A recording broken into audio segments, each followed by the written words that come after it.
యాదాద్రి భువనగిరి జిల్లాలో అంతర్రాష్ట్ర దొంగల ఆట కట్టించారు చౌటుప్పల్ పోలీసులు.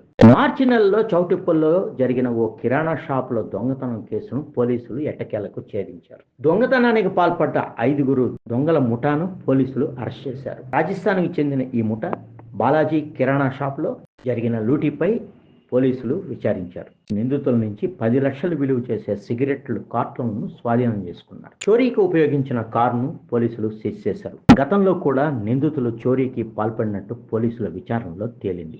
చౌటుప్పల్ పోలీస్ స్టేషన్ పరిధిలో చౌటుప్పల్ టౌన్లో గత నెల 6వ తారీఖు రోజు ఈ చౌటుప్పల్ టౌన్లో గల బాలాజీ కిరాణా జనరల్ స్టోర్లో దొంగతనం జరిగినట్టు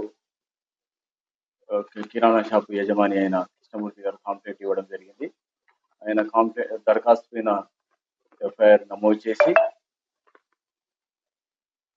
సీసీ కెమెరాల ద్వారా అదేవిధంగా ఫోన్ ట్రాకింగ్ ద్వారా మేము ఈ దొంగతనానికి పాల్పడ్డ రాజస్థాన్కి సంబంధించిన 5 మంది వ్యక్తులను పట్టుబడి చేసి వాళ్ళ నుంచి దొంగిలించబడ్డ 7 సిగరెట్ కాటన్ డబ్బాలను రికవరీ చేయడం జరిగింది. వీటి విలువ అందాజ 9 లక్షల రూపాయలు విలువ ఉంటుంది. వీళ్ళు ఈ దొంగతనానికి యూజ్ చేసిన కారును కూడా సీజ్ చేయడం జరిగింది. నిన్న 8వ తారీఖు మధ్యాహ్నం 11 గంటల సమయంలో మేము మా లోకల్ పోలీస్ నమ్మదగ్గ సమాచారం మేరకు వెహికల్ చెకింగ్ ఆందోళన మైసమ్మ మా పోలీస్ స్టేషన్ పరిధిలో గల ఆందోళన మైసమ్మ టెంపుల్ దగ్గర వెహికల్ చెకింగ్ చేస్తుండగా ఈ వ్యక్తులు ఈ 5 మంది వ్యక్తులు మళ్ళీ తిరిగి నేరం చేయడానికి మన పోలీస్ స్టేషన్ ఎంటర్ కావడం జరిగింది. చెక్ చేయగా వాళ్ళు చేసిన నేరాన్ని ఒప్పుకోవడం జరిగింది.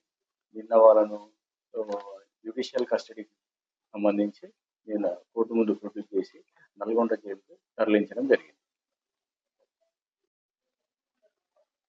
ఈ 5 మందిలో ఈ 5 మంది ఈ రాజస్థాన్కి సంబంధించిన ఈ 5 మంది వివిధ ప్రాంతాల్లో అంటే మహబూబ్నగర్, అదేవిధంగా Kamareddy, Rangareddy Amangal, Wanaparthy town, Wanaparthy rural police station, అదేవిధంగా హన్మకొండ, నకరకల్, ఉమ్నాబాద్ ఇది గతంలో ఇలాగైన ఒక 10 కేసులు కూడా ఈ సిగరెట్ డబ్బాలకు సంబంధించిన కేసులు కూడా నమోదు చేసి అందులో వాళ్ళని రిమాండ్ చేయడం కూడా జరిగింది.